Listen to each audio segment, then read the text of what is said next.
اور کلام یہی فرماتا ہے کہ جب اس نے شریعت کھول کھول کر بیان کی، واپس آئیے ذرا نہمیا کی کتاب میں اور پڑھیے ذرا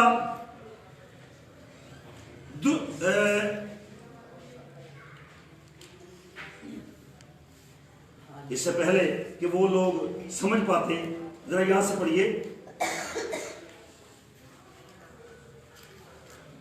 رسپانس آنا چاہیے۔ 5ویں، اور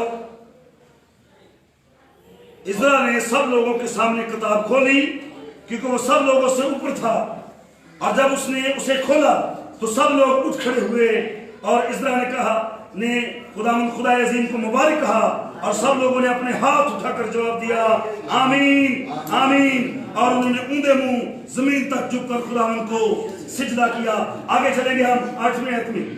اس کے باوجود کہ لوگ سجدے میں ہیں، ذرا عرفان صاحب سمجھنے والی بات ہے، اس کتاب یعنی خدا کی شریعت میں سے یہاں سے، اور لاوی لوگوں کو شریعت سمجھاتے گئے، اور لاوی لوگوں کو شریعت، بے شک آپ سجدہ کرنے والے ہیں، بے شک آپ سجدے میں پڑے ہیں، بے شک آپ نعرے مارنے والے ہیں، تو بھی ہمیں آپ کو خدا کا کلام سمجھانا ہے۔ اس نے رات کے ساتھ جا کر کہا میاں جو کچھ تو پڑھتا ہے اسے سمجھتا بھی ہے کہ میرا پڑھی ہوتے ہیں، ہیکل بھی جاتا ہے لیکن سمجھ نہیں ہے، پادری صاحب کو بھی ملتا ہے لیکن سمجھ نہیں ہے، تمہار بھی نکلوایا ہے پر سمجھ نہیں ہے، تیری کٹ والی بائبل، تیری خوبصورت بائبل، تیرا کنگ جیمز ورژن، یاد رکھیں یہ کتابیں جمع کرنے سے نجات نہیں ملتی، یہ لٹریچر جمع کرنے سے نجات نہیں ملتی، یہ ہے وہ عبادت لے رہا ہے اور یہ عبادت کر کے آیا ہے، اور اس کو کہتا ہے جو کچھ تو پڑھتا ہے اس کو سمجھتا بھی ہے، اور یسوع مسیح نے کیا کہا سنو اور سمجھو۔ اور وہاں پہ شریعت میں نہمیا کیا کر رہا ہے، لوگ سجدے میں ہیں، لوگ سجدے میں پڑے ہوئے ہیں، لیکن تو بھی لکھا ہے انہوں نے کیا کیا، لاوی لوگوں کو شریعت سمجھاتے گئے، اور لوگ اپنی اپنی جگہ پر کھڑے رہے، اور لوگ اپنی اپنی جگہ پر کھڑے رہے، اور انہوں نے اس کتاب یعنی خدا کی شریعت میں سے میں ایک جگہ خدا کا کلام سنان گیا، وہ ورش پرسی پرستار انہیں لوگوں نے کھڑے کر لیا، وہ کھڑے کر کے جدو گیت انہیں شروع کیتا تے وچ نا پیچھے کئی لیڈر کنا چ گلاں کرن، ہن بٹھا بھی دیو، ہن بہا بھی دیو۔ میں نے ارنسٹ مل صاحب کی زندگی میں یہ دیکھا ہے، جب وہ شخص ہارمونیم پہ کھڑا ہوتا ہے اور خدا کی شریعت لوگوں کو گا کر سنا ہے، اپنی آنکھوں سے 5-5 گھنٹے لوگوں کو کھڑے دیکھا ہے، تھکنا نہیں ہے، اکنا نہیں ہے۔ جب ہم خدا کی حضوری میں ٹھہرے رہتے ہیں تو پھر وقت آتا ہے کہ خدا ہم سے کلام کرتا ہے۔ لکھا یسوع نے پہاڑ پر ساری رات دعا میں گزارتی، اور جو گھوڑی تھا نا وہ راستے میں وہی کھڑا رہا، انہوں نے کہا یسوع نے ادھر ہی ہونا ہے تو میرا معاملہ اسی سے حل ہوگا۔ جدو پتا جو کہ بھئی معاملے یہیں سے حل ہونے، خدا کے گھر سے معاملے حل ہونے ہیں، تو پھر آپ کھڑے رہیں، آپ ٹھہرے رہیں، اور خدا کے کلام کی اور شریعت کی باتیں لکھا ہے وہ کھڑے رہے، اور انہوں نے اس کتاب کو کھولا اور خدا کی شریعت میں سے صاف آواز سے پڑھا۔ ہلیلویا۔ یا میں ایک اور بات کہنا چاہوں گا، جو لیڈر سمجھانے والے ہیں وہ اپنی آواز کو ذرا صاف کر لیں۔ یہاں صاف آواز کا مطلب ہے جیسا کلام میں لکھا ہے ویسا ہی پیش کیا ہے، اپنے کو کوئی مسالہ نہیں پایا، جیسا کلام ہے اس کو ویسا ہی پیش کرنا ہے۔ صاف آواز میں پڑھنے کا مطلب ہے جو خدا کی آواز ہے وہ آپ لوگوں تک پہنچائیں، اپنی آواز پیچھے کر دو، اپنی آواز کو پیچھے چھوڑ دو، اپنے نالج کو پیچھے چھوڑ دو، اپنی شریعت کو پیچھے چھوڑ دو، جو خدا کی شریعت ہے وہ لوگوں تک صحیح اور بہم پہنچاؤ، اور یہی ہماری ڈیوٹی ہے۔ اور لکھا ہے پھر اس کے معنی بتائے اور ان کو عبارت سمجھا دی۔ اس نے کہا میاں جو کچھ تو پڑھتا ہے اس کو سمجھتا بھی ہے، اس نے کہا جی نہیں سمجھ نہیں آئی۔ دو ہی باتیں ہیں عادل صاحب، یا تو سمجھانے والے نے صحیح سمجھایا نہیں، دو ہی باتیں ہیں، یا پھر اس کو سمجھ نہیں۔ کیوں بھائی صدیق ایسا ہی ہے؟